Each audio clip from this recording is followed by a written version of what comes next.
বইটার নামটা প্রথমে আমরা আলোচনা করি যে ফরমেশনস অফ দ্য সেকুলার। এই ফরমেশনস অফ দ্য সেকুলার এটার একটা অনুবাদ করেছেন, সেটা হচ্ছে সলিমুল্লাহ খান। সেটা হচ্ছে দুনিয়াদারি রূপজগৎ। মডার্নিটির একটা লক্ষ্য হচ্ছে যে সেকুলারিজম, এবং সেকুলারিজমের একটা লক্ষ্য হচ্ছে জাতির রাষ্ট্র গঠন করা। সেকুলারিজম সবসময় নিজেকে মনে করে যে গ্রাউন্ড, এবং এইটার উপরে ভিত্তি করে theological ideas are generated from here. Secularism হচ্ছে একটা গ্রাউন্ড যেটার মধ্যে সমস্ত রিলিজিয়াস আইডিয়াগুলা জন্ম নেয়। কারণ আমরা বলি না যে তুমি আমার সাথে সবসময় ধর্মের কথা টেনে নিয়ে আসো কেন? তার মানে কি ধর্মের কথা টেনে নিয়ে আসা, এটা হচ্ছে ধর্ম হচ্ছে একটা আউটসাইডার, আর আমরা যে কথাগুলো বলতেছি এটা হচ্ছে আসলে ইনসাইডার। ক্রস হচ্ছে কালচারাল সিম্বল, হিজাব হচ্ছে রিলিজিয়াস সিম্বল। তাহলে এই যে কোনটা কালচার এবং কোনটা রিলিজিয়ন, এইটার যে সিদ্ধান্তটা, এটার সিদ্ধান্ত দিচ্ছে সেকুলার স্টেট। ধর্মের কোন অংশটুকু যে গ্রহণযোগ্য পাবলিক পরিসরে, এটাও যে সেকুলার স্টেট বলে দেবে আর কি। এবং ধর্মের ওই অংশটাকে সে হচ্ছে যে রাষ্ট্রের ভেতরে খুবই প্রমোট করবে। এবং সহি ইসলামের যে প্রসঙ্গটুকু, এটাও একটা সেকুলার কনসেপ্ট। অনেক সময় যে বলা হচ্ছে যে এই ইসলামটা সহি না, এই ইসলামটা ঠিক না, এই ইসলামটা ঠিক। যদিও মডার্ন স্টেট বায়ো পাওয়ারকেও এক্সারসাইজ করে, সে পপুলেশনদেরকে হেলথ নিয়ে কনসার্ন থাকে, সে এডুকেশন পলিসি করে, এবং এর মধ্যে দিয়ে সে রাষ্ট্রের প্রতি যে বশ্যতা জনগণের, সেই বশ্যতাকে নিশ্চিত করে। ডোসাইল সিটিজেন তৈরি করে, এমন নাগরিক সত্তা তৈরি করে যে সত্তাটা রাষ্ট্রের প্রতি অ্যালিজিয়েন্স রাখবে, যে রাষ্ট্রের প্রতি লয়াল থাকবে। এইভাবে একটা লয়াল সিটিজেন রাষ্ট্রের প্রতি এই অবিচ্ছিন্ন অবিরত আনুগত্য সে প্রদর্শন করবে। এরকম মেকানিজমের মধ্যে দিয়ে মডার্ন স্টেট এবং সেকুলার যে নেশন স্টেট এটা যায়। 18 বছর বয়সে তিনি চলে আসেন ইংল্যান্ডে। তার বাবা চেয়েছিলেন যে তিনি হচ্ছে আর্কিটেকচার পড়বেন। তালওয়া আসাদ তার ইচ্ছে ছিল তিনি অ্যানথ্রোপোলজি পড়বেন, এবং তিনি অ্যানথ্রোপোলজি পড়েন। এবং ইউনিভার্সিটি অফ বার্গে তিনি ভর্তি হন অ্যানথ্রোপোলজিতে। এবং তারপর তিনি অক্সফোর্ড থেকে পিএইচডি করেন। তারপরে হচ্ছে যে তিনি বিভিন্ন বিশ্ববিদ্যালয়ে তিনি অধ্যাপনা করেন, এবং এখন তিনি আছেন হচ্ছে city university of New York, CUNY বলা হয়, CUNY। তো এখন তিনি সক্রিয় আছেন, 92 বছর বয়স, তিনি বেঁচে আছেন। এবং তার হচ্ছে খুবই বিখ্যাত বই এটা, ফরমেশনস অফ দ্য সেকুলার। এটা 2003 সালে বইটা লিখিত হয়। এবং তার আগে যে বইটির মাধ্যমে সারা পৃথিবীতে তিনি খ্যাতিমান হন, সেই বইটার নাম হচ্ছে জিনিওলজিস অফ রিলিজিয়ন। 1993 সালে বইটা বের হয়, এবং 2003 সালে এই বইটা বের হয়, ফরমেশনস অফ দ্য সেকুলার।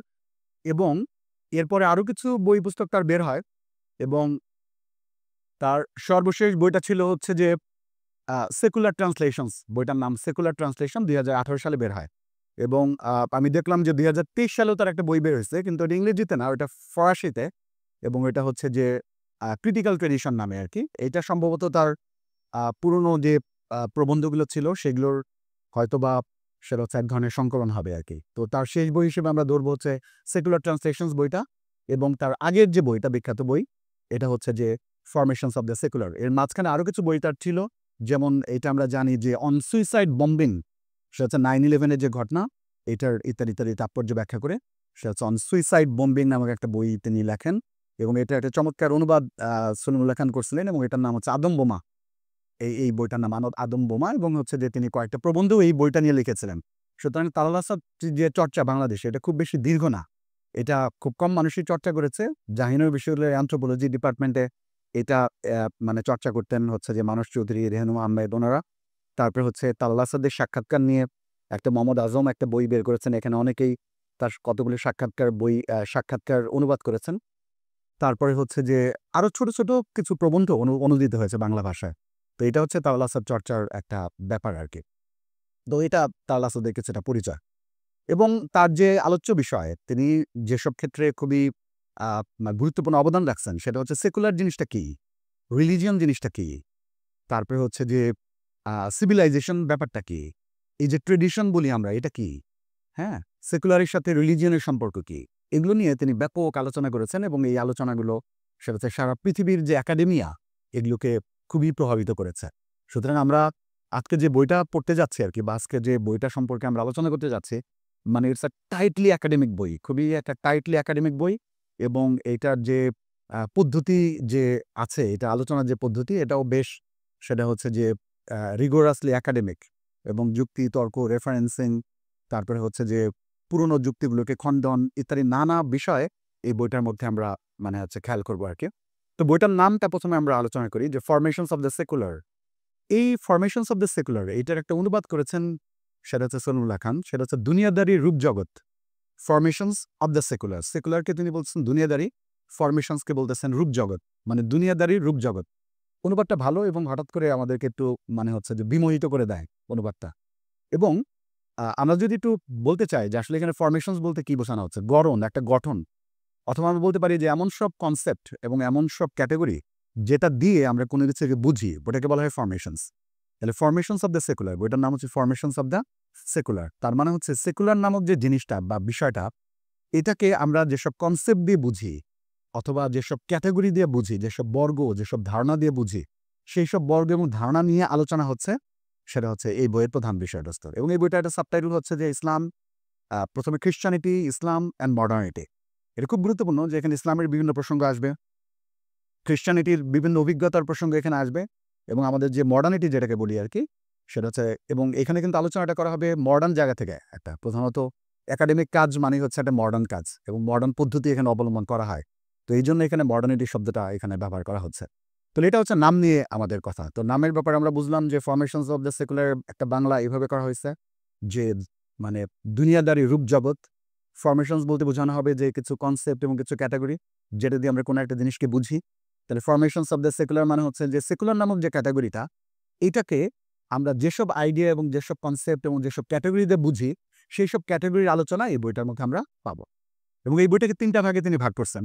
একটাকে নাম দিয়েছেন তিনি দ্য সেকুলার। দ্য সেকুলার একটা অংশকে বলা হচ্ছে সেকুলারিজম, এবং একটা অংশকে তিনি বলছেন সেকুলারাইজেশন। আমরা ছোট করে এই মানে হচ্ছে ভাগের যে তাৎপর্য, এটা একটু কথা বলবো আমরা। তো দ্য সেকুলার আমরা ইউজুয়ালি সাধারণত আমরা এখনকার যুগে দ্য পলিটিক্যাল এরকম বলে থাকি, দ্য রিলিজিয়াস এরকম বলে থাকি, দ্য সেকুলার আমরা বলে থাকি, দ্য আনকনশিয়াস আমরা বলে থাকি। তাহলে এই যে অ্যাডজেক্টিভের আগে দি বসিয়ে আমরা অনেক সময় একটা কনসেপ্ট গঠন করি আর কি। হ্যাঁ, তো এটা একটা হচ্ছে যে একটা নাউন হয়ে গেছে এখন। দ্য সেকুলার যখন আমরা ব্যবহার করবো, এটা নাউন। এবং এখানে দ্য সেকুলার বলতে এখানে হচ্ছে যে মানে বোঝানো হবে যে একটা এপিস্টেমিক ক্যাটাগরি। একটা এপিস্টেমিক ক্যাটাগরি মানে হচ্ছে যে যা দিয়ে আমরা চিন্তা করি। বর্তমান যুগে আমরা হচ্ছে যে যা যা দিয়ে আমরা চিন্তা করি এবং যা আছে, হ্যাঁ, যা আছে, এটাকে বলা হচ্ছে দ্য সেকুলার। দ্য সেকুলার আমাদের একটা চিন্তা পদ্ধতি হচ্ছে দ্য সেকুলার, এবং এটা একটা কন্ডিশন। এটাকে আমরা অন্য ইংলিশে বলতে পারবো যে সেকুলারিটি। দ্য সেকুলার মানে হচ্ছে সেকুলারিটি। হ্যাঁ, তার মানে হচ্ছে এটা একটা কন্ডিশন। যেমন বলা হয় যে দ্য পোস্ট মডার্ন কন্ডিশন, একটা বই আছে। তো এটা হচ্ছে দ্য সেকুলার মানে হচ্ছে দ্য সেকুলার কন্ডিশন, এখানে এটা বলা হচ্ছে আর কি। তো এটাকে আমরা একটা এপিস্টেমিক ক্যাটাগরি হিসেবে সেটা হচ্ছে দেখবো যে এটার মধ্য দিয়ে আমরা চিন্তা করি, বেশ কিছু জিনিস আমরা বুঝি। এবং এই যে অংশ, এটা হলো দ্য সেকুলার। হ্যাঁ, এটাকে আমরা একটা এপিস্টেমিক। এপিস্টেমিক মানে হচ্ছে যে একটা জ্ঞান তত্ত্বীয়, একটা হচ্ছে যে একটা জ্ঞানমূলক একটা ক্যাটাগরি যেটা দিয়ে আমরা কোনো কিছু বুঝি। তো এটা হলো দ্য সেকুলার। এবং এখানে কয়েকটা প্রবন্ধ আছে, এবং হচ্ছে যেমন বলা হচ্ছে what mite an anthropology of secularism look like, thinking about agency and pain, reflections on cruelty and torture. তার মানে ক্রুয়েলটি এবং টর্চার সম্পর্কে আমাদের যে ভাবনাগুলা, এই ভাবনাগুলা সেটা হচ্ছে আমরা সেকুলার এই যে ক্যাটাগরি, এটা লেন্স দিয়ে দেখি, এবং যদি দেখি তাহলে কি দাঁড়ায়। আর যখন সেটা হচ্ছে সেকুলার এই যে কন্ডিশন, এটার আবির্ভাব যখন হয় নাই, বা এটা ছাড়া যখন আমরা সেটা হচ্ছে যে ক্রুয়েলটি অথবা টর্চার এই যে কনসেপ্টগুলা, এই কনসেপ্টগুলা যখন আমরা দেখি, তখন কি দাঁড়ায়। তারপরে এজেন্সি এবং পেইন নিয়ে একটা চ্যাপ্টার, সেকেন্ড চ্যাপ্টার। সেটা হচ্ছে তাহলে এই যে এজেন্সির ধারণাটা প্রি মডার্ন পিরিয়ডে কেমন ছিল, মেডিয়েভাল পিরিয়ডে কেমন ছিল, এবং এই যে মডার্নিটি বা যেটাকে আমরা হচ্ছে যে সেকুলার মানে হচ্ছে এইজ বলি, হ্যাঁ, চার্লস টেলরের কথা মতো। তো এখানে এজেন্সির ধারণাটা, পেইনের ধারণাটা প্রি মডার্ন পিরিয়ডে মেডিয়েভাল ইউরোপে কেমন ছিল, আর এখন আমরা পেইন এবং এজেন্সির ধারণাটার কিভাবে ট্রান্সফরমেশন ঘটলো, এটা তিনি মানে হচ্ছে আমাদের বোঝানোর চেষ্টা করবেন। আর যে একদম সেটা হচ্ছে ফার্স্ট যে চ্যাপ্টার, ইন্ট্রোডাকশন ছাড়া, সেই চ্যাপ্টারের মধ্যে তিনি সেটা হচ্ছে যে সেকুলারিজমের যে ঠিকুজি, এক ধরনের যেটাকে আমরা জিনিওলজি বলি, এটার একটা বিস্তারিত তিনি আলোচনা করবেন এই বইটার মধ্যে। এবং এটা হচ্ছে সেকুলার নামক চ্যাপ্টারের ভিতরে এই বিষয়গুলো আছে। তো আমি একটু যেটা বলতে চাই, আর এটা হলো যে সেকুলারিজম, আমি একটু দ্রুত বলার চেষ্টা করি। সেকুলারিজম এটা হচ্ছে একটা পলিটিক্যাল প্রজেক্ট, এবং এটা একটা হচ্ছে যে একটা গভর্নমেন্টাল, এটা হচ্ছে যে একটা একটা টেকনিক। হ্যাঁ, এবং এটা একটা ডক্ট্রিন, গভর্নমেন্টাল ডক্ট্রিন এবং পলিটিক্যাল প্রজেক্ট সেকুলারিজম। তাহলে খুবই খেয়াল করার একটা বিষয় যেটা, সেটা হচ্ছে সেকুলার এবং সেকুলারিজম কিন্তু আলাদা বিষয়, আবার তারা ইন্টারডিপেন্ডেন্টও। একই সাথে আলাদা, আবার একই সাথে ইন্টারডিপেন্ডেন্ট। এবং এটা একটা ব্যাপার যে সেকুলারিজমের আগের যে পরিস্থিতি, ওটা কিন্তু রিলিজিয়ন না বা রিলিজিয়াস না, এটা হচ্ছে সেকুলার কন্ডিশন। প্রথমে সেকুলার কন্ডিশন, তারপরে হচ্ছে সেটা হচ্ছে সেকুলারিজম। তার মানে হচ্ছে secularism is part of the secular, এভাবে তিনি এই জিনিসটা আমাদের সামনে উপস্থাপন করবেন। তাহলে সেকুলার হচ্ছে যে একটা ইপিস্টেমিক ক্যাটাগরি, আর সেকুলারিজম হচ্ছে একটা পলিটিক্যাল ডক্ট্রিন এবং একটা হচ্ছে যে একটা গভর্নমেন্টাল একটা প্রজেক্ট, মানে শাসন একটা পদ্ধতি এবং হচ্ছে যে একটা রাজনৈতিক প্রকল্প, যেটা একটা হেজিমনিক প্রকল্প। এখন আমরা এটার বাইরে যে চিন্তাই করতে পারি না। যেটা হেজিমনিক হয় মানে সেইটা এমনভাবে আমাদের মনের ভেতরে থাকে, এমনভাবে আমাদের চিন্তার ভেতরে থাকে যে ওইটাকে অদৃশ্য মনে হয় আমাদের কাছে, এবং ওইটার উপস্থিতি প্রায় হচ্ছে যে আমরা টের পাই না, কিন্তু ওইটা দিয়ে আমরা চলি এবং ওইটা দিয়ে আমরা ভাবি। সুতরাং সেকুলারিজম যেটা মানে হচ্ছে তিনি এখানে আলোচনা করবেন, এটা হচ্ছে একটা হেজিমনিক প্রজেক্ট এবং একটা পলিটিক্যাল প্রজেক্ট হিসেবে তিনি এখানে আলোচনা করবেন।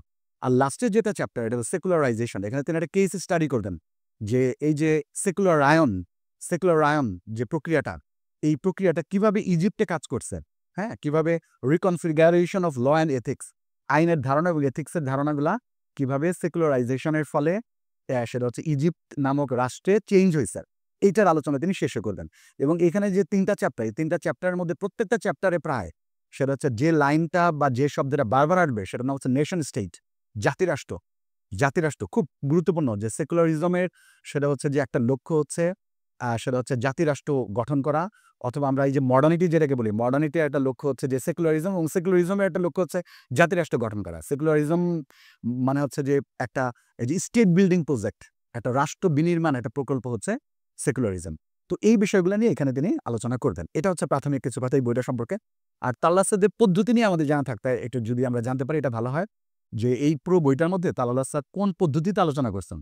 তার পদ্ধতিটা হচ্ছে এরকম যে তিনি হচ্ছেন যে পদ্ধতিতে আলোচনা করেন, এই পদ্ধতিকে এক কথায় যদি আমরা বলতে চাই, এটা একটা পোস্ট স্ট্রাকচারালিস্ট পদ্ধতি, উত্তর কাঠামোবাদী পদ্ধতি।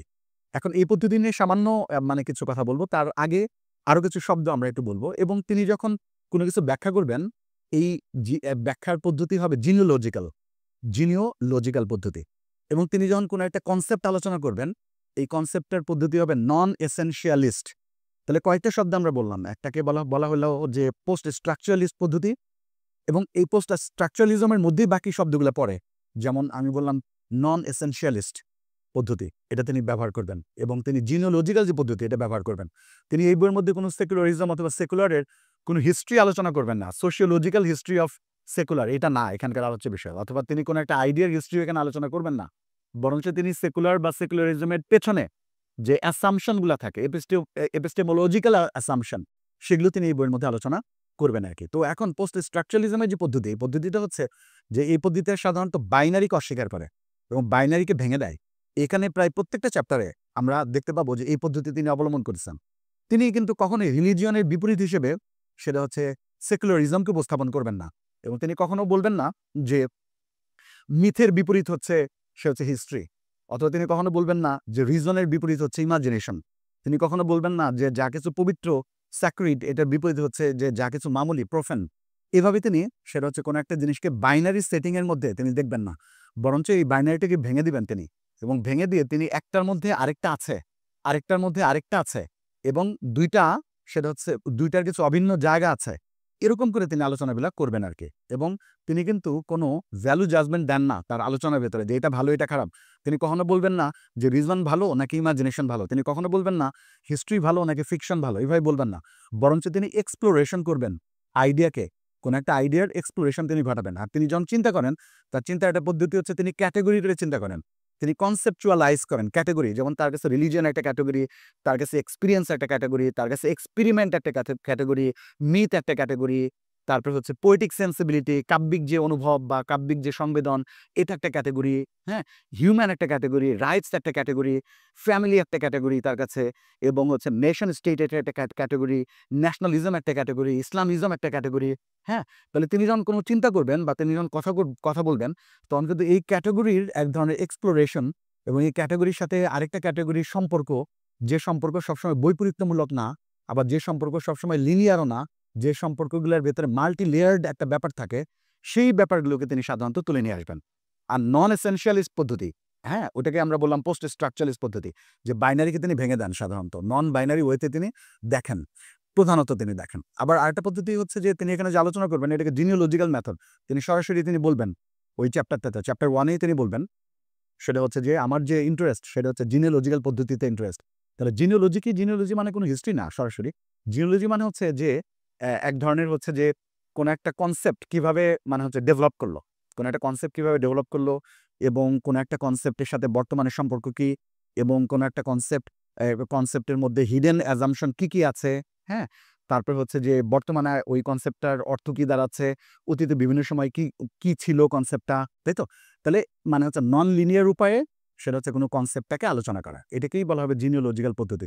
এবং জিনিওলজিক্যাল পদ্ধতির মধ্যে গুরুত্বপূর্ণ বিষয় হচ্ছে প্রেজেন্ট, বর্তমানটা, এবং বর্তমানটাকে খুঁড়ে খুঁড়ে তিনি অতীতে সেটা হচ্ছে কোনো একটা, সেটা হচ্ছে যে ক্যাটাগরির অর্থ কী ছিল, সেই ক্যাটাগরির বিবর্তন কিভাবে ঘটলো, সেই ক্যাটাগরির অর্থটা উৎপাদনের ক্ষেত্রে কোনো ইনস্টিটিউশনের ভূমিকা কেমন ছিল, অথবা ওই সময়কার সোশ্যাল ইন্টেলেকচুয়াল যে কন্ডিশনটা, সেই কন্ডিশনটা ওই ক্যাটাগরিকে সেটা হচ্ছে জন্ম দিতে কি ভূমিকা পালন করেছে, তাই তো?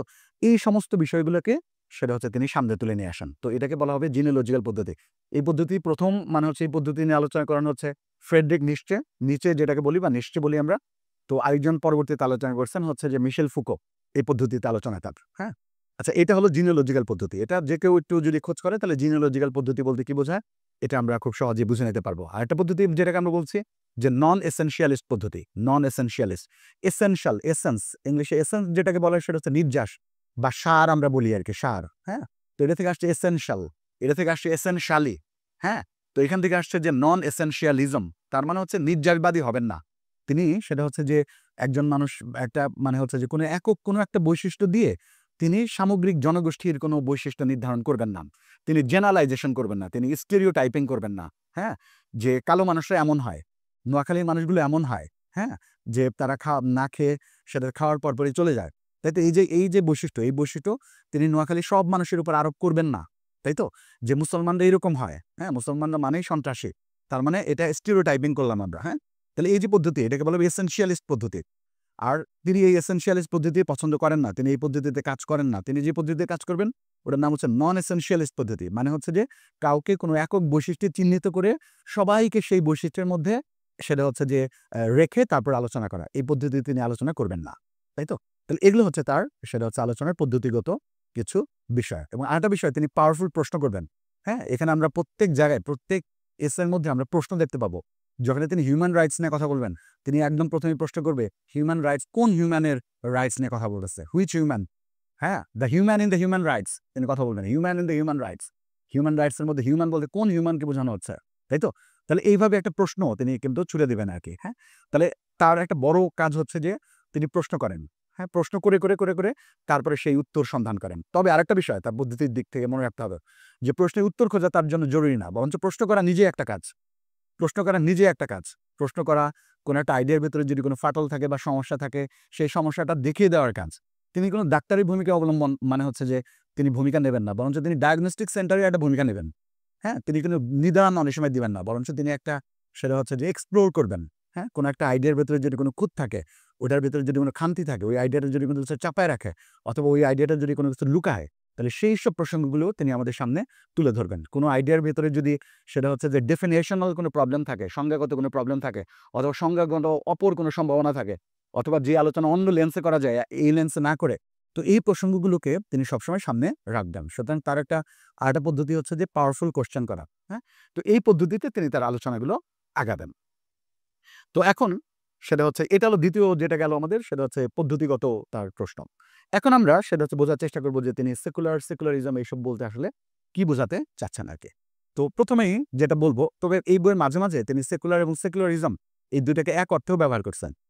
তিনি প্রথমে বলে নিছেন যে আপনারা বুঝে রেখেন যে দা সেকুলার বলতে আমি কিন্তু সেটা হচ্ছে যে বুঝাই হচ্ছে কয়েকটা জিনিস। একটা হচ্ছে যে আমি বুঝাই হচ্ছে বিহেভিয়ার, সেটা হচ্ছে যে আমি বুঝাই নলেজ, এবং আমি বুঝাই সেন্সিবিলিটি। একটা বিশেষ ধরনের আচরণ, বিশেষ ধরনের জ্ঞান এবং বিশেষ ধরনের সেন্সিবিলিটি যখন একত্রিত হয়, হ্যাঁ? একটা মডার্ন ন্যাশন স্টেটের ভেতরে, একটা মডার্নিটির মধ্যে, মানুষের সমাজের ভেতরে, সেটাকে আমরা সেকুলার বলি আরকি। দা সেকুলার তিনি কিন্তু ইউজ করবেন টার্মটা, এটা হচ্ছে দা সেকুলার, হ্যাঁ?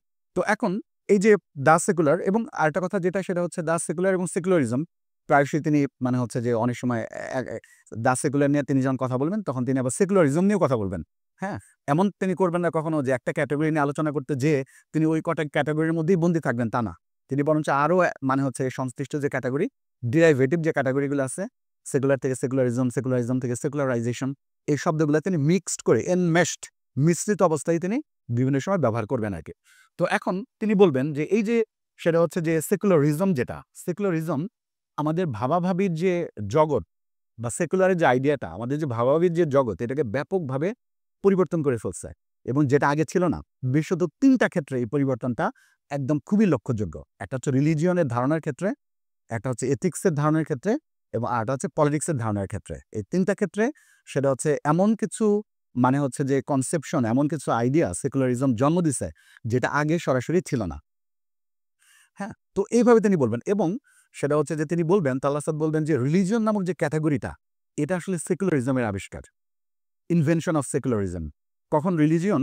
সেটা হচ্ছে যে একটা রিলিজিয়ন কেমন হবে? তারপর হচ্ছে যে রিলিজিয়নের সংজ্ঞা কি? হ্যাঁ?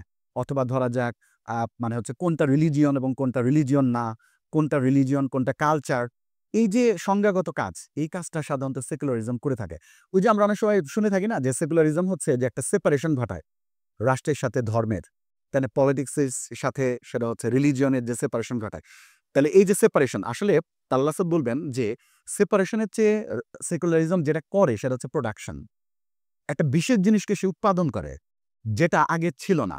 যেমন তিনি বলবেন যে সেকুলারিজম সেটা হচ্ছে রিলিজিয়নের একটা নতুন ধারণা প্রোডাকশন করবেন।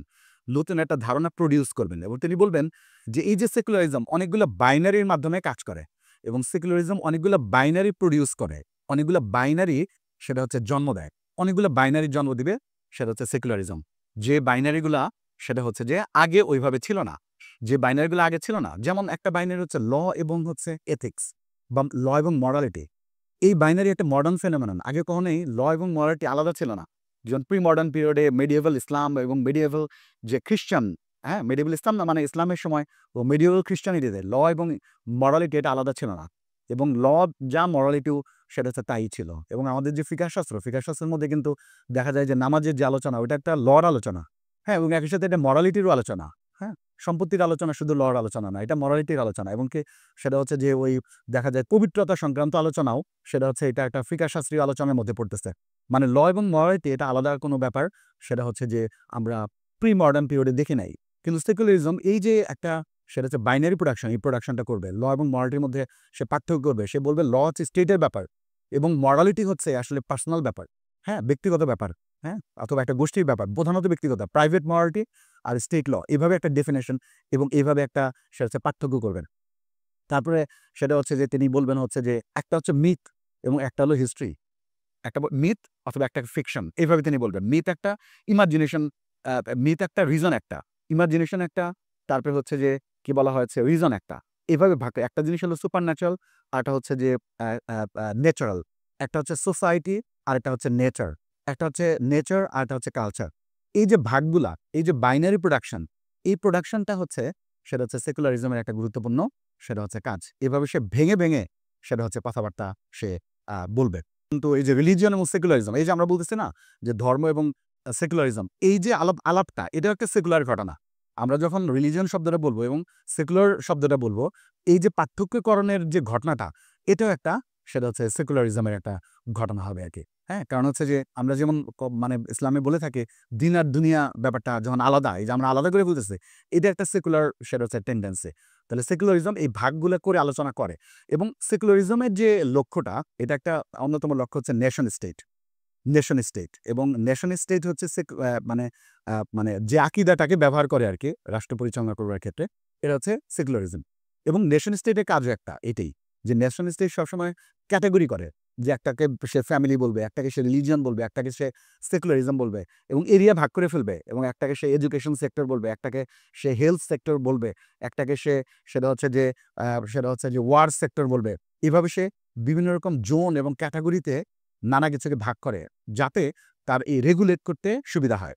হ্যাঁ? তাহলে এই যে সেটা হচ্ছে যে একটা বাইনারি প্রোডাকশন এবং এই যে একটা অটোনমাস এবং এক ধরনের সার্বভৌম নানারকম ক্যাটেগরি করে সেই ক্যাটেগরিগুলোকে নিয়ন্ত্রণ করার যে প্রচেষ্টা, এটা আমরা সেকুলারিজমের ভেতরে দেখব এবং এটা আমরা দেখব হচ্ছে নেশন স্টেটের ভেতরে। তাহলে এই যে সেকুলারিজমের যে কাজের কথা আমরা বললাম যে এটা যতটা সেপারেশন করে তার চেয়ে বেশি এটা হচ্ছে প্রোডাকশন করে।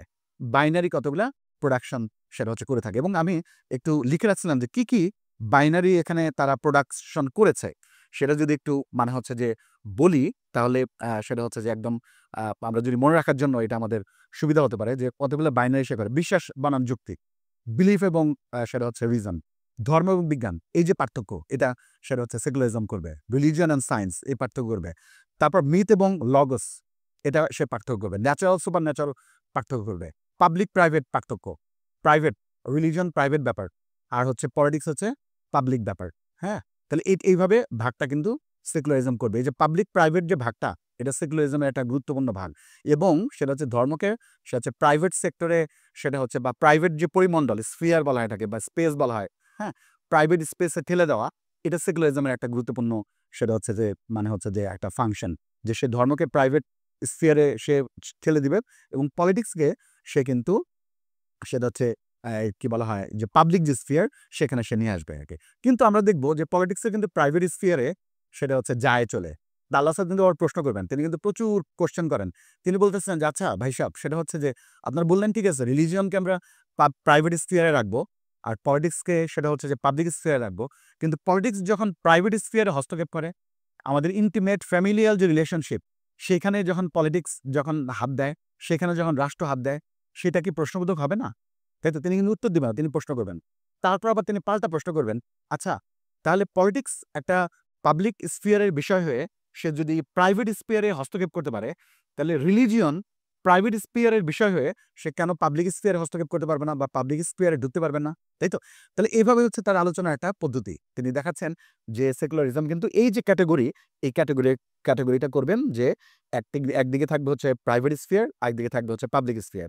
একদিকে থাকবে হচ্ছে যে ইমাজিনারি, আরেকদিকে থাকবে হচ্ছে রিয়াল। একদিকে থাকবে মরালিটি, আরেকদিকে থাকবে হচ্ছে ল।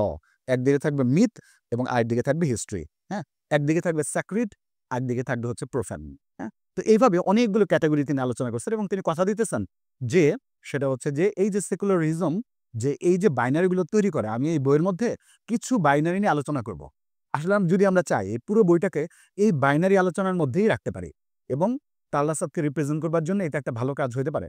হ্যাঁ, যে জাস্ট এই বাইনারিগুলো নিয়ে আলোচনা সেটা হচ্ছে করা। যেমন দেখা যাক সেটা হচ্ছে যে তিনি বলতেছেন মিথ এবং হিস্ট্রি, এবং এই যে মিথ নিয়ে কথা বলা এবং মিথ কোনটাকে আমরা মিথ বলে সেটা হচ্ছে সাব্যস্ত করবো। তিনি বলবেন যে myth is the product of secular mind. Myth হচ্ছে সেকুলার মাইন্ডের একটা প্রোডাক্ট। হ্যাঁ, যেমন একটা সময় হচ্ছে যে হিস্ট্রি এবং মিথের মধ্যে কোনো পার্থক্য ছিল না।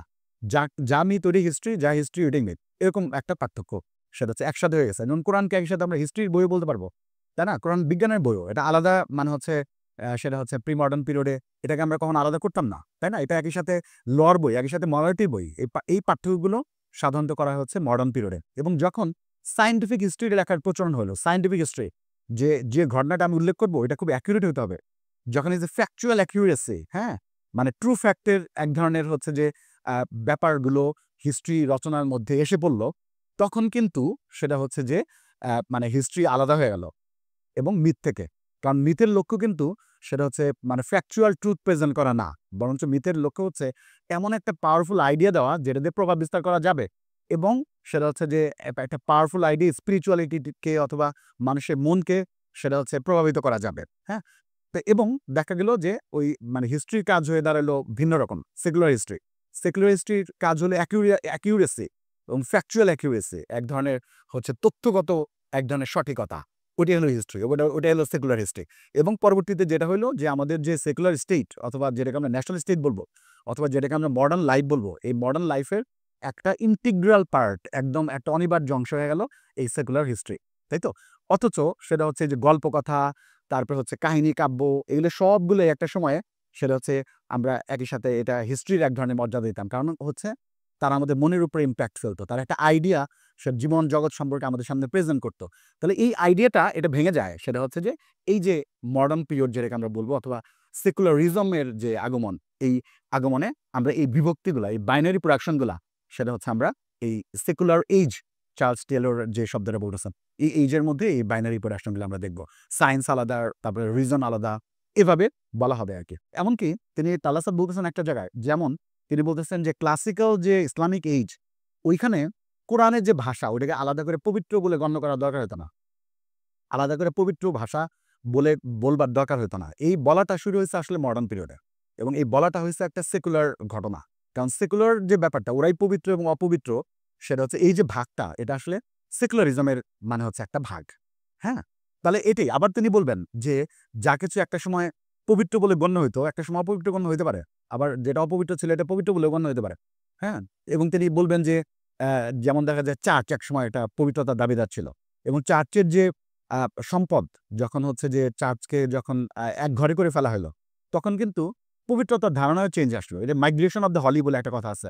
হ্যাঁ, যে চার্চের যে পবিত্রতা ধারণা ওটা শেষ পর্যন্ত রাষ্ট্রের উপর আরোপ হইলো, ট্রান্সফার। হ্যাঁ, ট্রান্সফার হইলো। তো এটা তিনি বলবেন, এবং আরেকটা বলবেন যে এই যে মানে একটা পবিত্রতার ধারণা, সেটা হচ্ছে যে এটা প্রপার্টির মধ্যে চলে গেল। Property, স্যাক্রিড right of two property, স্যাক্রিড right two property, মানুষের সম্পদের প্রতি যে একটা অধিকার, সেই অধিকার হচ্ছে একটা পবিত্র অধিকার। তাহলে এই যে পবিত্রতার যে ধারণাটা, এটা কিন্তু সেটা হচ্ছে এই যে জন লক যেটা হলো যে প্রপার্টির রাইটের কথা তিনি বলতেছেন। তাহলে তারপর হচ্ছে মানব সত্তার পবিত্রতা, মানব সত্তা, হ্যাঁ, মানব সত্তার পবিত্রতার ধারণা, এটা কিন্তু সেকুলারিজমের একটা মানে হচ্ছে যে একটা ধারণা। যখন হচ্ছে যে গডের জায়গায় আমি মানুষকে বসায় দিব, এবং হচ্ছে যে যখন আমি হচ্ছে যে চার্চের জায়গায় রাষ্ট্রটা আমি বসায় দিব, তার মানে এটা না যে মানে গডও চলে গেল অথবা হচ্ছে চার্চও চলে গেল, ব্যাপারটা এরকম না। বরঞ্চ এক ধরনের শিফটিং ঘটলো, হ্যাঁ, এক ধরনের রিক্রাফটিং ঘটলো, এক ধরনের রিঅ্যারেঞ্জমেন্ট ঘটলো।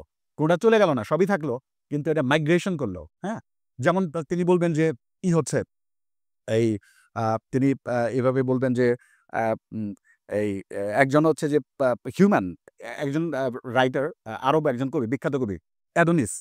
অ্যাডোনিস নামক একজন বিখ্যাত কবি আছে, এবং তিনি হচ্ছেন ঘোষিত একজন নাস্তিক এবং মডার্ন পোয়েট তিনি। তিনি বলতেছেন যে, "আমি কোনো আল্লাহ খোদায় বিশ্বাস করি না। আমার কাছে", এবং তিনি একটা দীর্ঘ কোটেশন দিছেন বইটার মধ্যে, এবং খুব সুন্দর, সুন্দর ইংরেজিতে কোটেশনটা, এবং এখানে বলা হইতেছে যে, "আমার কাছে সেটা হচ্ছে যে হিউম্যানই হচ্ছে যে সেটা হচ্ছে যে গড। আমার কাছে হচ্ছে মানুষ যে সেই হচ্ছে সবচেয়ে বড় বিবেচ্য বিষয়। আর মানুষের চেয়ে বড় কোনো কিছু আর নাই।" তো তাল্লাহ সাদ আবার এখানে বলতেছে, আচ্ছা মানুষের চেয়ে বড় কোনো কিছু নাই, এটা যদি সে বলে, তাহলে মানুষের কিন্তু এক ধরনের ডিফিকেশন ঘটলো। ডিফিকেশন মানে দেবতাকরণ। এক ধরনের হচ্ছে যে এক ধরনের ফেরেশতাকরণ। হ্যাঁ? এক ধরনের দৈবিকরণ এক ধরনের ঘটে গেল। তার মানে এই যে অ্যাথিইজম, সে যে বলল আমি কোন ধর্ম মানি না, তাহলে সে যখন মানুষের মধ্যে দেবত্ব আরোপ করলো এবং মানুষকে ডিফাই করলো, তখন কিন্তু সে আসলে একটা ধর্মের ক্যাটেগরির মধ্যেও সে একটা পড়ল। তাই তো? তাহলে এভাবে তিনি কিন্তু সেটা দেখাচ্ছেন যে পবিত্রতার যে ধারণাটা, এটা সেটা হচ্ছে অপবিত্রতার ধারণার যে বিপরীত, ব্যাপারটা এরকম না। বরঞ্চ দেখা যায় যে এইটা সেটা হচ্ছে যে একটা নতুন মাত্রায় বা নতুন জায়গায় এটা শিফট করছে। নতুন মাত্রায় বা নতুন জায়গায় শিফট করছে। তো এইভাবে তিনি সেটা হচ্ছে এই প্রসঙ্গগুলো নিয়ে আসবেন। আরেকটা ব্যাপার যেটা সেটা হচ্ছে যে তিনি বলবেন যে সেকুলারিজম সেটা হচ্ছে সবসময় নিজেকে সেটা হচ্ছে মনে করে যে গ্রাউন্ড, এবং এইটার উপরে ভিত্তি করে theological ideas are generated from here. মানে সেকুলারিজম হচ্ছে একটা গ্রাউন্ড, এবং এটা একটা বেস, যেটার মধ্যে সেটা হচ্ছে যে সমস্ত রিলিজিয়াস আইডিয়াগুলা জন্ম নেয়। যেমন আমরা বলি না যে, "তুমি আমার সাথে", সেটা হচ্ছে যে ওই যে এই কথা বলে না যে মানে সবসময় ধর্মের কথা টেনে নিয়ে আসো কেন? বলা হয় না? তার মানে কি ধর্মের কথা টেনে নিয়ে আসা, এটা হচ্ছে ধর্ম হচ্ছে একটা আউটসাইডার। এটা একটা বাইরের একটা জিনিস। আর আমরা যে কথাগুলো বলতেছি এটা হচ্ছে আসলে ইনসাইডার। সুতরাং মানে ইনট্রুশন মানে হচ্ছে যে ধর্মটা আমাদের যে সেকুলার যে পরিসরটা, এই পরিসরটা হচ্ছে মূল পরিসর, এবং এই মূল পরিসরের ভেতরে ধর্ম ইনট্রুড করতেছে, এনক্রোচ করতেছে, যে সজোরে প্রবেশ করতেছে। সে আসলে ইনসাইড না। The inside does not hold outside. এই লাইনটা আছে ইসের মধ্যে, এটা অন্য প্রসঙ্গে আছে। তাহলে এই ইনসাইডটা মানে হচ্ছে রিলিজিয়নকে হোল্ড করে না। হ্যাঁ? ওইটা হলো আউটসাইড। সুতরাং তুমি ধর্ম কেন টেনে নিয়ে আসতেছ? তুমি তোমার ধর্মটা বাড়ির কাছে রেখে আসো, এবং আমার সাথে তুমি কথা বলো সিটিজেন হিসেবে, সিটিজেন হিসেবে। সুতরাং সেকুলারিজম সবসময় নিজেকে একটা বেস, একটা ফাউন্ডেশন বা একটা গ্রাউন্ড হিসেবে নিজেকে উপস্থাপন করে, এবং অন্য সমস্ত কিছুই হচ্ছে যে সে হচ্ছে একটা ফলস কনশাসনেস। এই যে মানে একটা শব্দ মার্কসিস্ট ট্রেডিশনে এই ফলস কনশাসনেস শব্দটা ব্যবহার করা হয়। ফলস কনশাসনেস মানে হচ্ছে যে এক ধরনের হচ্ছে যে বাস্তবতার একটা বিকৃত উপস্থাপন, ডিস্টর্টেড ইমেজ অফ রিয়ালিটি, এটাকে বলা হয় ফলস কনশাসনেস। হ্যাঁ? যেমন তিনি বলবেন যে এটা অ্যাঙ্গেলস ব্যবহার করছেন মার্কস, এবং পরে আরো অনেকে সেটা হচ্ছে এই ফলস কনশাসনেস শব্দটাকে ব্যাখ্যা করছেন যে আমি যদি কোনো একটা নির্দিষ্ট আইডিওলজি দিয়ে সেটা হচ্ছে যে জগৎকে দেখি, তাহলে জগতের যে পূর্ণাঙ্গতা এবং জগতের যে সত্যিকার অবস্থা, সেটা হচ্ছে আমার দেখা হয় না। তাই তো? এইজন্য এটা ফলস কনশাসনেস। সুতরাং রিলিজিয়ন দিয়ে যদি আমি জগৎকে দেখি, তাহলে এটা একটা ফলস কনশাসনেস। তাহলে এই যে দাবিটা, তাহলে এই যে ট্রু কনশাসনেস এবং ফলস কনশাসনেস, এই যে সেটা হচ্ছে বাইনারি করা, হ্যাঁ? তাহলে এই বাইনারি করাটার কাজ, এই বাইনারি করণের যে কাজটা, এটা কিন্তু সেটা হচ্ছে সেকুলারিজম করবে, এবং সেকুলারিজম নিজেকে ট্রু রিয়ালিটি, সত্যিকার যে বাস্তব, সত্যিকার যে চেতনা, হ্যাঁ, এই চেতনা আকারে হাজির করবে এবং রিলিজিয়াস যে কনসাসনেস এটাকে সে একটা মিথ্যা চেতনা, অলিক চৈতন্য হিসেবে সে হাজির করবে। তাহলে এই যে সেটা হচ্ছে সেকুলারিজম এইভাবে কাজ করে এবং এটা ওয়াইল হাল্লাক এবং এই যে মানে তালাল আসাদের যেসব কনসেপ্টগুলো আছে, দুজন ব্যক্তি এটা আমাদেরকে আরো ভালোভাবে বুঝতে হেল্প করে। একজন হচ্ছে যে সেটা হচ্ছে সাবা মাহমুদ এবং আরেকজনের নাম হচ্ছে ওয়াইল হাল্লাক। এবং ওয়াইল হাল্লাক বলতেছেন যে তার একটা লাইন আছে এরকম যে দ্য ইম্পসিবল স্টেটে, সেটা হচ্ছে যে সেকুলার বা মানে যদি পলিটিক্যাল থিওলজির ভাষায় যদি বলা হয়, হ্যাঁ, পলিটিক্যাল থিওলজির ভাষায় যদি বলা হয়, তাহলে হচ্ছে সেকুলারিজম হচ্ছে the murder of the state, murder of God by state, the murder of God by state, মানে রাষ্ট্র দ্বারা সেটা হচ্ছে গডকে হত্যা করা। এটাই সেটা হলো যে সেকুলারিজম।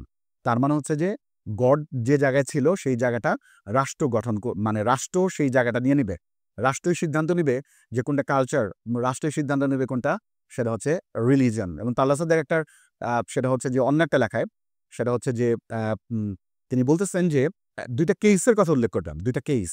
হ্যাঁ, একটা কেস ছিল এরকম যে পাবলিক পরিসরে ক্রস ব্যবহার করা, হ্যাঁ, পাবলিক পরিসরে ক্রস ব্যবহার করার ব্যাপারটা নিয়ে। তো একজন এটার বিরোধিতা করছে যে ফরাসি সমাজে বা বোধহয় ইতালির এটা এই সমাজে তো সেটা হচ্ছে রিলিজিয়াস সিম্বল, আর সেটা হচ্ছে যে বহন করে ঘুরে বেড়ানো, এটা তো আমাদের সেকুলার সোসাইটির জন্য ঠিক না। তাই না, আমাদের সেকুলার স্টেট রিলিজিয়াস সিম্বল লোকে সেটা হচ্ছে বহন করে কেন ঘুরবে, তাই তো? তখন কোর্ট থেকে একটা রায় আসে যে না, এটা রিলিজিয়াস সিম্বল না, এটা কালচারাল সিম্বল, এটা কালচার অফ ইতালি, সম্ভবত ইতালি, মানে আচ্ছা মেবি ফার্স্ট বা হতে পারে। সেটা হচ্ছে বলতেছে যে এটা আমাদের কালচার, এটা রিলিজিয়ন না। তো আবার আরেকটা জায়গায় আরেকটা কেস, সেটা হচ্ছে হিজাবের কেস। তো ওইখানে সেটা হচ্ছে যে করা হয়েছে যে হিজাব তো সেটা হচ্ছে অধিকার আমাদের, তাহলে হিজাব আমরা কেন পড়তে পারবো না? তো কোর্ট থেকে রায় দেওয়া হয়েছে হিজাব হচ্ছে রিলিজিয়াস সিম্বল, ক্রস হচ্ছে কালচারাল সিম্বল, হিজাব হচ্ছে রিলিজিয়াস সিম্বল। তাহলে এই যে কোনটা কালচার এবং কোনটা রিলিজিয়ন, এইটার যে সিদ্ধান্তটা কে দিচ্ছে? এটার সিদ্ধান্ত দিচ্ছে secular state, secular national state, এই সিদ্ধান্তটা সেটা হচ্ছে দিচ্ছে।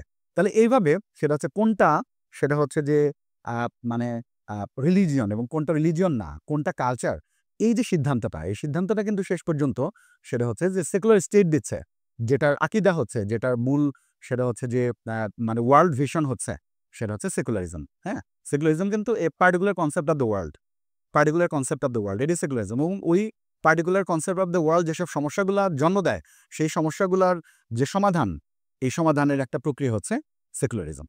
তো এইভাবে তিনি সেকুলারিজমকে একটা ক্যাটাগরি হিসেবে আলোচনা করছেন যে সেকুলারিজমের ধর্মের সংজ্ঞা দেয়, সেকুলারিজম ধর্মকে ক্যাটাগরি করে, কোনটা ধর্ম না, এটা ডিফাইন করে যে কোন, এবং আরেকটা ব্যাপার করবে সেটা হচ্ছে যে তিনি বলবেন যে এবং ধর্মের কোন অংশটুকু সেটা হচ্ছে যে মানে হচ্ছে যে গ্রহণযোগ্য পাবলিক পরিসরে, এটাও সেটা হচ্ছে যে সেকুলার স্টেট বলে দেবে আর কি। এবং ধর্মের ওই অংশটাকে সে হচ্ছে যে রাষ্ট্রের ভেতরে খুবই প্রমোট করবে, দারুণভাবে প্রমোট করবে এবং সেটা হচ্ছে নানাভাবে বলবে যে অংশটা তার হচ্ছে যে লিবারাল সেকুলার যে অ্যাসাম্পশনস সেটার সাথে যে অংশটা কম্প্যাটেবল, যে অংশটাকে মিলবে, সেই অংশটুকুকে সেটা হচ্ছে যে সেকুলারিজম এবং সেকুলার স্টেট সেটাকে প্রমোট করবে, তাই তো? তার মানে হচ্ছে, এবং এইটাই ধর্ম, যে তুমি হচ্ছে যে খুব স্মার্টলি চলা যে ব্যাপারটা, তাই তো, শার্ট প্যান্ট পরা, তাই তো, এটা তো বা এটা জাস্ট ক্রুডলি বললাম যে সেটা হচ্ছে যে অংশটুকু সাধারণত সেকুলার লিবারাল ডেমোক্রেসির যে অ্যাসাম্পশনগুলা, সেই অ্যাসাম্পশনের সাথে কম্প্যাটেবল যে অংশটুকু, সেই অংশটুকু, এবং ধর্মের একটা টলারেন্ট একটা ইমেজ সেকুলার স্টেট সেটা হচ্ছে আমাদের সামনে উপস্থাপন করবে যে এটাই আসল ধর্ম, এটাই খাঁটি ধর্ম। এই যে খাঁটিত্ব, অথেন্টিসিটি, এক ধরনের খাঁটিত্বের ধারণাও সে হচ্ছে নেশন স্টেট এবং সেকুলারিজম বলবে। এবং সহি ইসলামের যে প্রসঙ্গটুকু, এটাও একটা সেকুলার কনসেপ্ট। অনেক সময় যে বলা হচ্ছে যে এই ইসলামটা সহি না, এই ইসলামটা ঠিক না, এই ইসলামটা ঠিক, তাই তো? তাহলে এটা কিন্তু সেকুলার রাষ্ট্র এইসব ঠিক ইসলাম, বেঠিক ইসলাম, এরকম সেটা হচ্ছে প্রমোশনের সেটা হচ্ছে দরকার হয় হচ্ছে সেকুলার স্টেটের। তো এই কাজগুলো সেটা হচ্ছে সেকুলার স্টেট সাধারণত করে থাকে। তো এখানে তালাসাদ সেটা হচ্ছে যে এই যে প্রথম চ্যাপ্টারের মধ্যে একটা অংশ আছে যে এজেন্সি অ্যান্ড পেইন, এটা দারুণ একটা চ্যাপ্টার।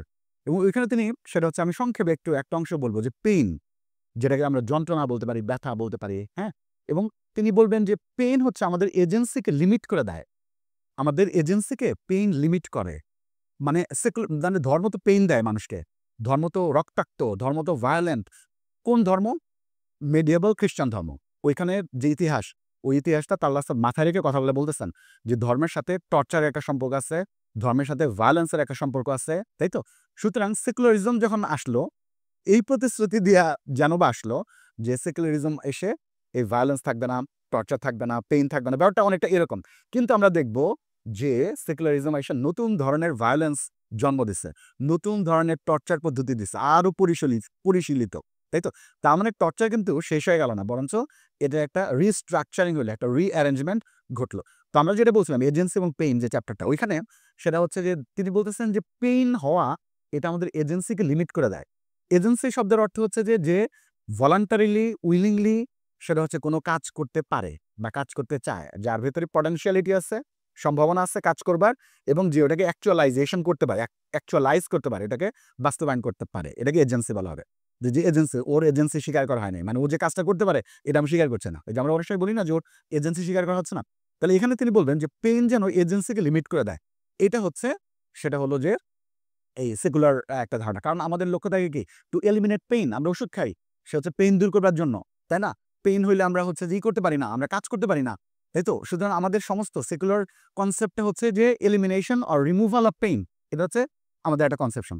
এখন ২ টা জিনিস নিয়ে আসবে সেটা হচ্ছে তালাল বলবেন আরেকজনের বলাতে। সেটা হচ্ছে যে এই যে সন্তান জন্ম দেওয়ার যে পেইনটা, পেইন তো সবসময় নেগেটিভ বলা যাবে না পেইনকে। সন্তান জন্ম দেওয়ার যে পেইনটা, তাহলে this pain itself is itself an agency. এটা নিজে একটা এজেন্সি, এই পেইনটা। কারণ this pain is somewhat reproductive pain. এটা কারণ রিপ্রোডিউস করছে কোনো একটা জিনিসকে। একটা সন্তান, সামনে অনাগত একটা সন্তানের সে জন্ম দিচ্ছে।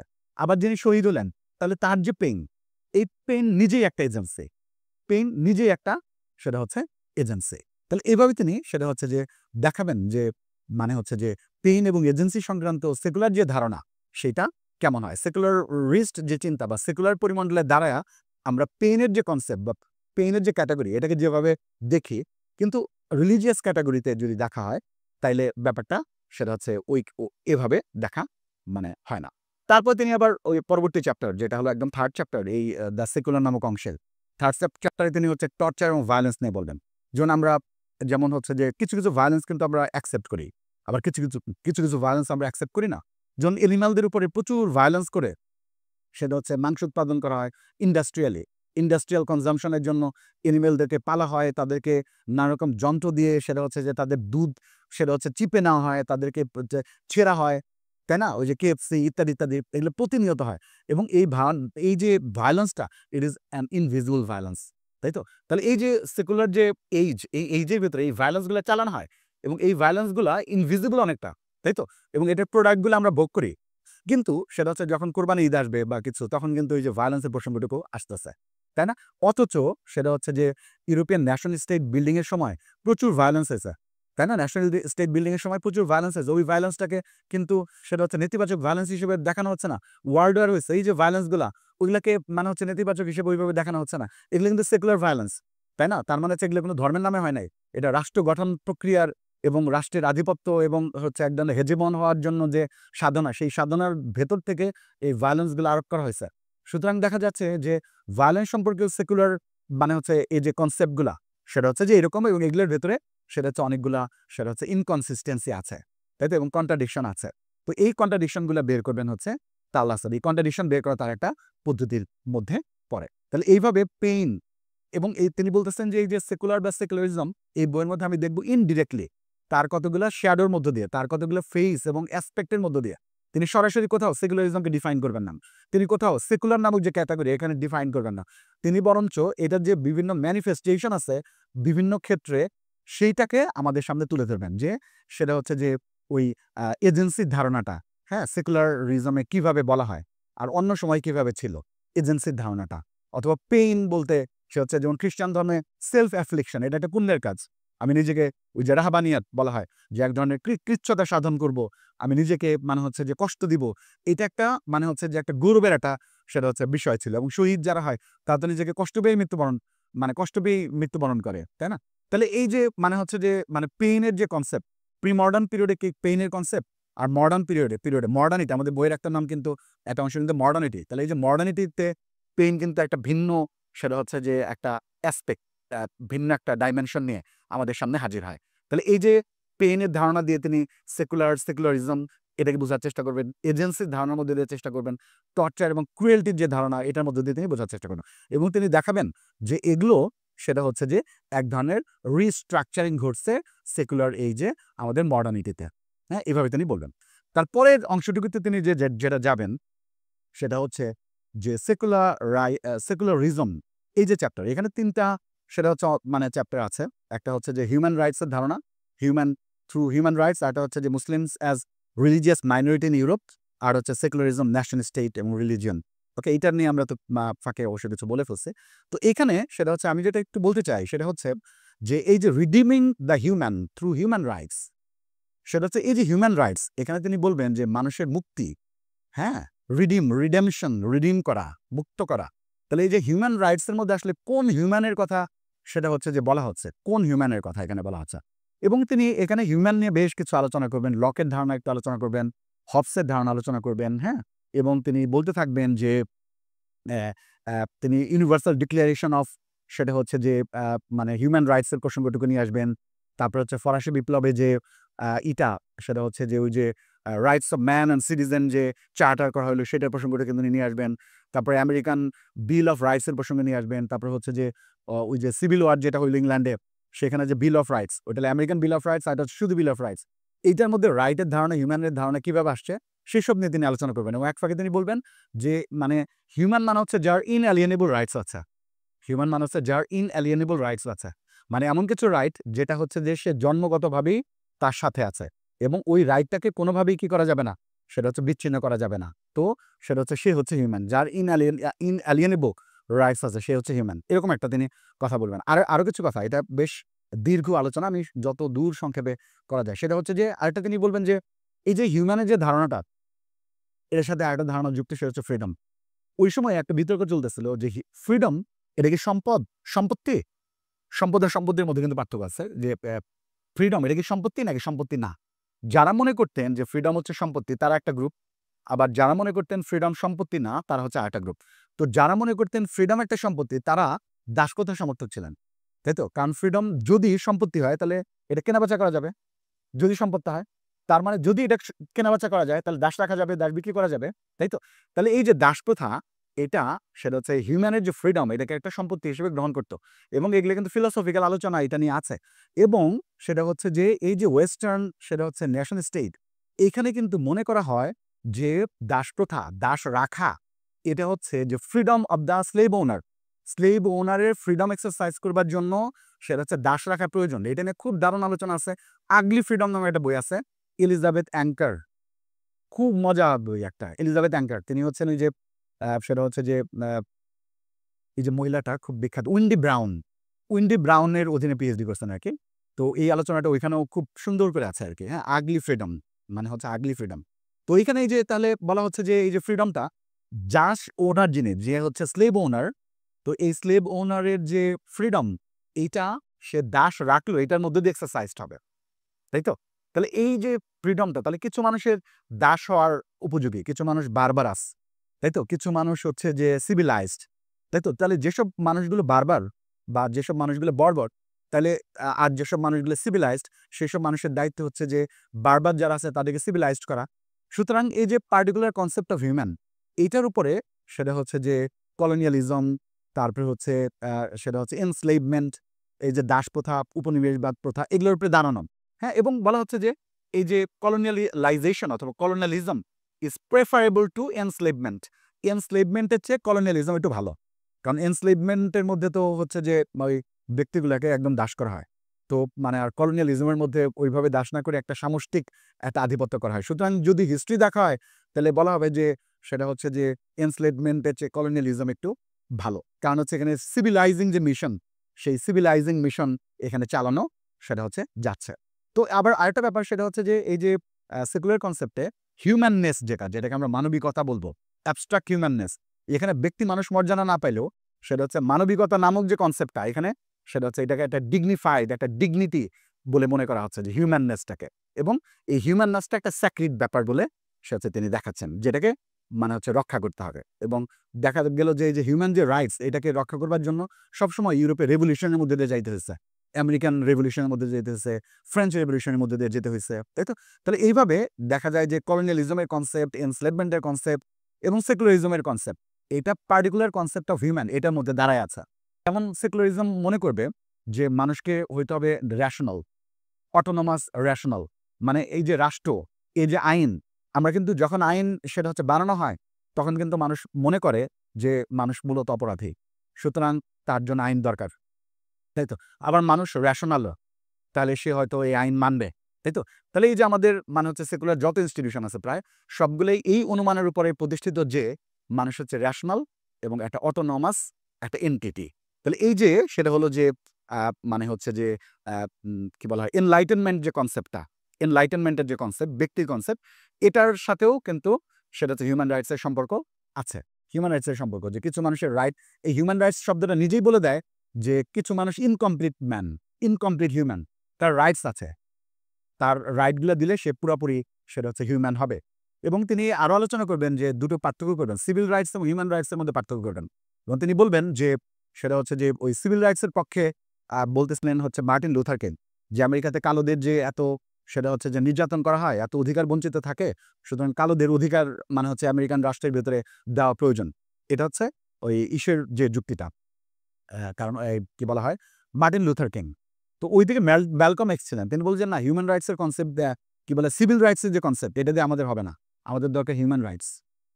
কারণ হচ্ছে যে আমাদের যে মানবিক অধিকার এটাকে যদি আমরা সে হচ্ছে বাস্তবায়ন করতে চাই তাহলে সেটা হচ্ছে আমেরিকান রাষ্ট্র কাঠামোর মধ্যে এটা হবে না, বরঞ্চ আমাদের যেটা রাষ্ট্রসভা যেটা সে হচ্ছে ইউএন, এটা লাগবে।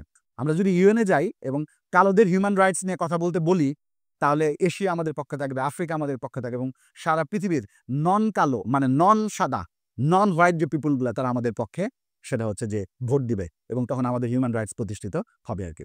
তো এইভাবে দেখা যায় যে সেকুলার জমানায় সেটা হচ্ছে হিউম্যান রাইটসকে কেন্দ্র করে নানা রকম ইন্টারভেনশন, নানা রকম ডিহিউম্যানাইজেশন, তাই তো?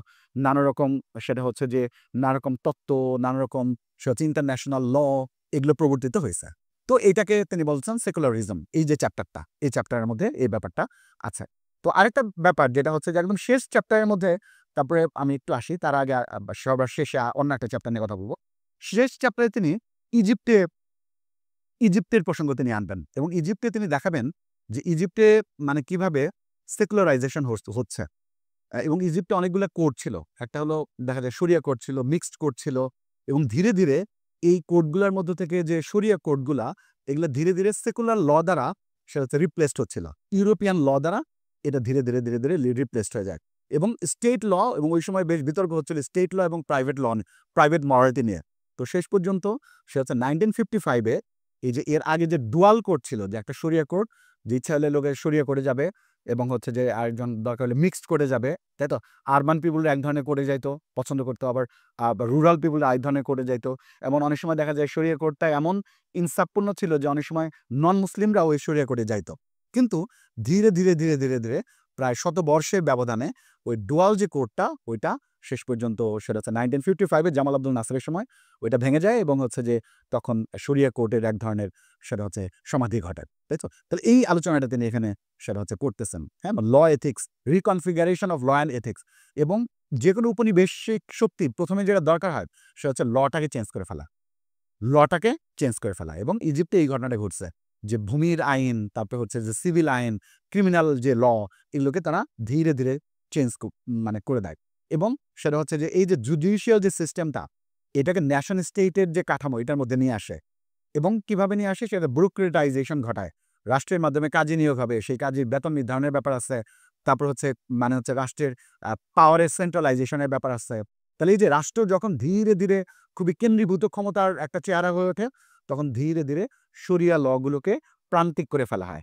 তখন রাষ্ট্র তার ক্ষমতার সংহতিকরণের স্বার্থে তখন নানা রকম সেটা হচ্ছে লকে সে জ্যান্ত করতে থাকে আর কি। এবং ওই সময় যে আরবান এলিট ক্লাস যারা আছে ইজিপ্টের, তারা কিন্তু ওই যে মুগ্ধ হচ্ছে ইউরোপিয়ান আইনের প্রতি, তখন ওই তারাও সে হচ্ছে এই আইনগুলোর পক্ষে সেটা হচ্ছে বলা শুরু করে। তো ধীরে ধীরে ধীরে ধীরে এইভাবে সে হচ্ছে সেকুলারাইজেশন ঘটতে থাকে।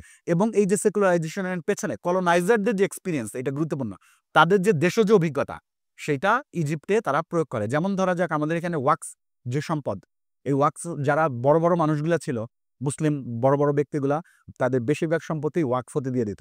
কিন্তু ইংল্যান্ডে, ইউরোপে কি করতো? ইউরোপে কিন্তু দেখা গেল যে চার ক্ষমতা মানে ল্যান্ড দখল করতো এবং সেগুলাকে তারা হচ্ছে যে একচ্ছত্র সেটা হচ্ছে যে ভাবে এবং নানা রকম দুর্নীতি করতো, ওই ল্যান্ড কেন্দ্রিক দুর্নীতি করা। তাহলে ওরা কিন্তু আইসা এখানে তাই মনে করছে যে ওয়াকফ সম্পদ এরকমই।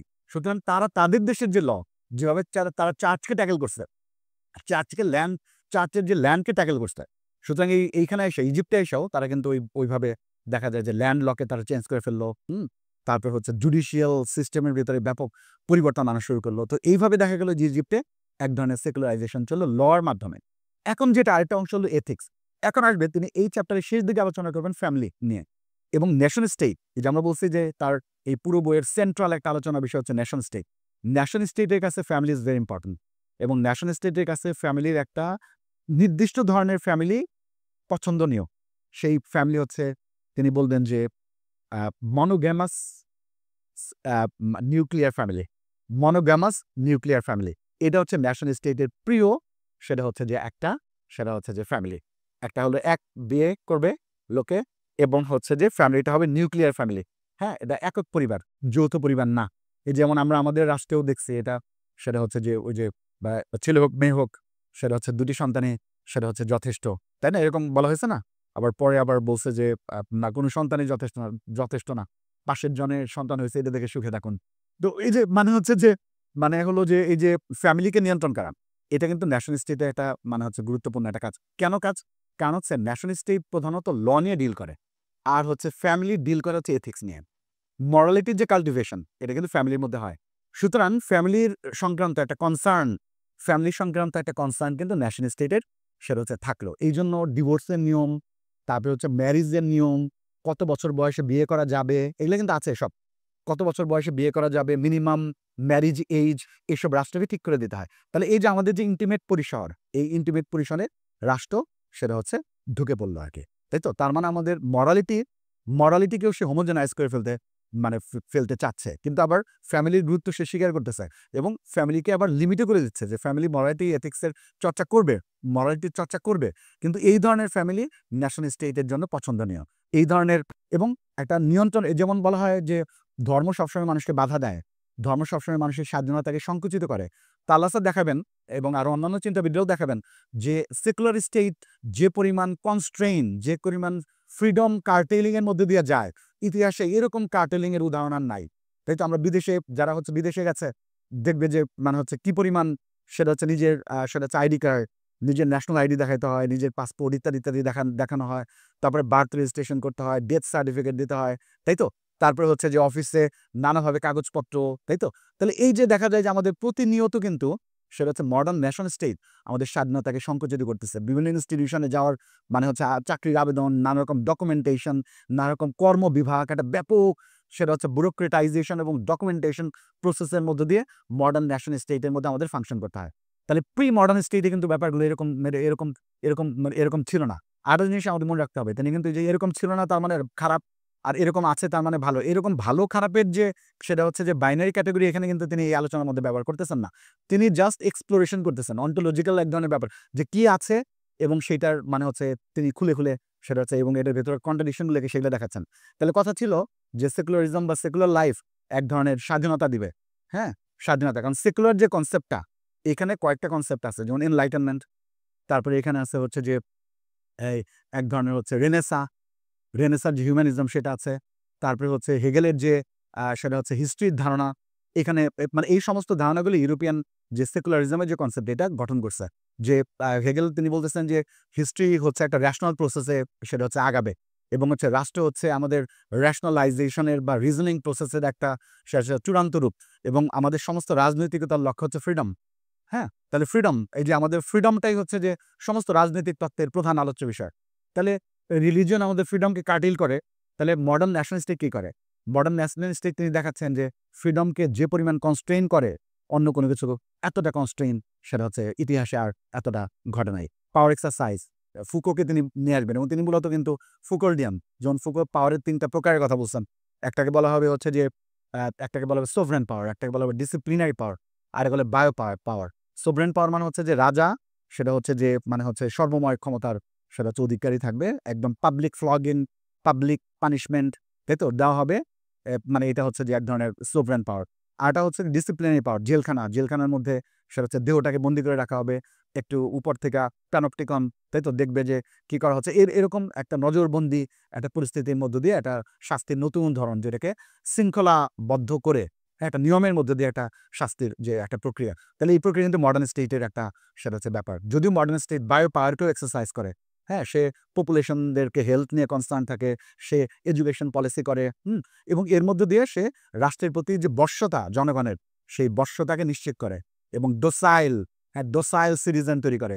সিলেবাসের মধ্য দিয়ে, স্কুলের সিলেবাসের মধ্য দিয়ে, ইউনিভার্সিটির সিলেবাসের মধ্য দিয়ে এইটা পড়া যাবে না, এইটা পড়তে হবে, হিস্ট্রিকে নতুনভাবে পাঠ্য করে এমন নাগরিক সত্তা তৈরি করে যে সত্তাটা রাষ্ট্রের প্রতি অ্যালিজিয়েন্স মানে রাখবে, যে রাষ্ট্রের প্রতি লয়াল থাকবে। এইভাবে একটা লয়াল সিটিজেন্স, যার ডোসাইল বডি, বর্ষ বডি, রাষ্ট্রের প্রতি অবিচ্ছিন্ন এবং হচ্ছে যে অবিরত একটা সেটা হচ্ছে আনুগত্য সে প্রদর্শন করবে। এরকম মেকানিজমের মধ্যে দিয়ে মডার্ন স্টেট এবং সেকুলার যে নেশন স্টেট এটা সেটা হচ্ছে যায়। সুতরাং তিনি দেখাবেন যে মানে কোনোভাবেই কিন্তু মানে হচ্ছে যে যেটার অপরাধে বা যেটার কথা আমরা বলতেছি যে মানে মেডিয়েভাল ইউরোপে রিলিজন এই কাজগুলো করতো, তাহলে এখন সেকুলার যে স্টেট সেটাও কিন্তু এই কাজই সেটা হচ্ছে করতেছে, কিন্তু সেটা হচ্ছে ডিফারেন্ট প্যাটার্ন, মানে একটা অন্য রকম একটা প্যাকেজে সেই কাজটা সেটা হচ্ছে করছে।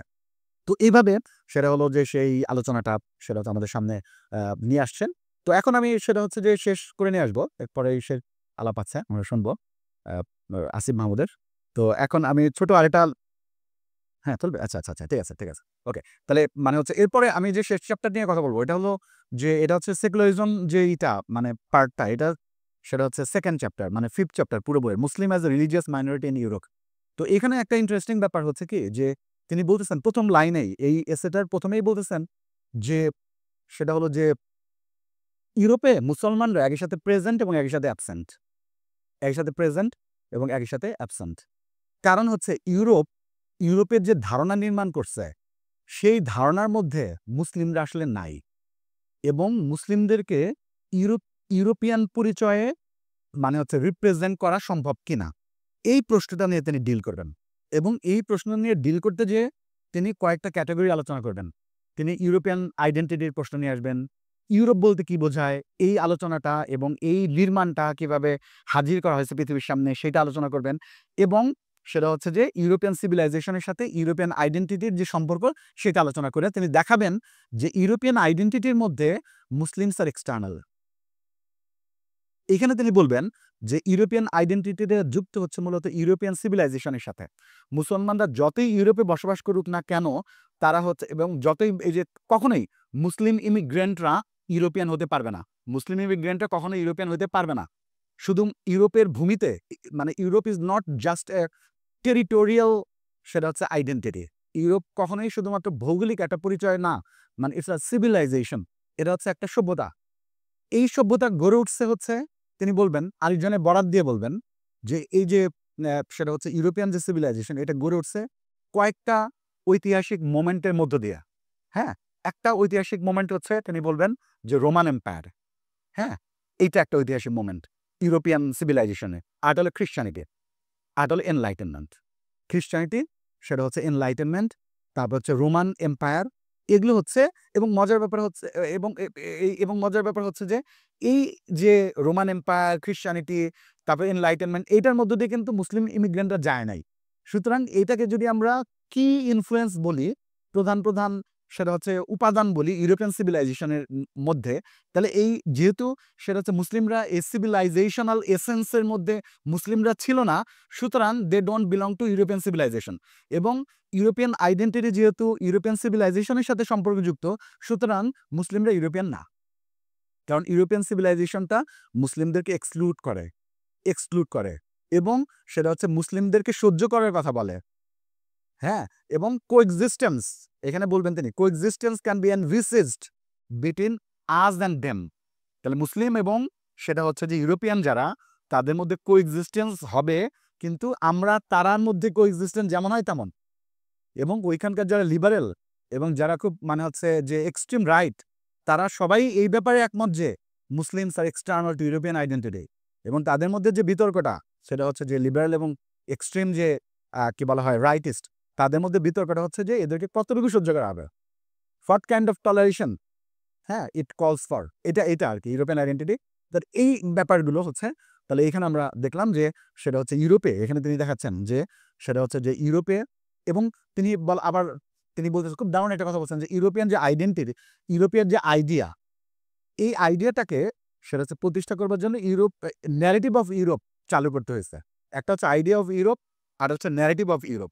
আইডিয়া অফ ইউরোপের মধ্যে ভূগোলের ধারণা আছে, যেমন রাশিয়া কিন্তু ইউরোপের মার্জিনালাইজড, এটা ইউরোপের মধ্যে হবে না। আবার মজার যেটা ব্যাপার তালাসান আমাদেরকে বললেন, সেটা হচ্ছে Spain geographically Spain is now part of Europe. কিন্তু সেটা হচ্ছে যে যখন মুসলিম ইউরোপ, আরব ইউরোপ ছিল, তখন কিন্তু আরব স্পেন যেটা, তখন কিন্তু এটাকে ইউরোপের পার্ট হিসেবে গ্রহণ করা হইতো না। মানে আরব ইউরোপ যেটা, মুসলিম জমানায় যে ইউরোপ, না মুসলিম জমানার যে স্পেন, ওইটাকে সেটা হচ্ছে ইউরোপের পার্ট হিসেবে গ্রহণ করা হতো না। কিন্তু এখন এটাকে আবার ইউরোপের পার্ট হিসেবে গ্রহণ করা হয়। হ্যাঁ, এবং আরো অনেকগুলো অঞ্চল আছে যে অঞ্চলগুলোকে ইউরোপ তার নিজের সেটা হচ্ছে যে অঞ্চলের অধিভুক্ত বলে মনে করে না, তাই তো। সুতরাং এইভাবে একটা ইউরোপের আইডিয়া তৈরি করা হয়েছে, যে আইডিয়ার ভেতরে সেটা হচ্ছে এক্সক্লুশনারি, বাদ দেওয়ামূলক, খারিজমূলক সেটা হচ্ছে উপাদান আছে। সুতরাং তিনি প্রশ্ন করবেন যে আসলে এই মুসলিমরা সেটা হচ্ছে তাদের মুসলিম সত্তা সহকারে সেটা হচ্ছে যে মানে ইউরোপে প্রপারলি রিপ্রেজেন্টেড হইতে পারবে কিনা। নাগরিক অধিকার ওই প্রসঙ্গ আলাদা, তাই তো। সিটিজেন রাইট মানে ওইটা বিষয়টা আলাদা, যে আমি কি শুধু আমার পরিচয় শুধু সিটিজেনই হবে কেন, আমি যদি মুসলিম হিসেবে থাকতে চাই, তাই তো। তাহলে এই প্রশ্নগুলো তিনি ডিল করছেন। ওই যে আমরা আগে বলছি যে তিনি মানে হচ্ছে বিল্ডারিং অসাম কোশ্চেনগুলো করতে চান, জবাব দেওয়ার দায়িত্ব তার ওভাবে সেটা হচ্ছে যে মানে নাই।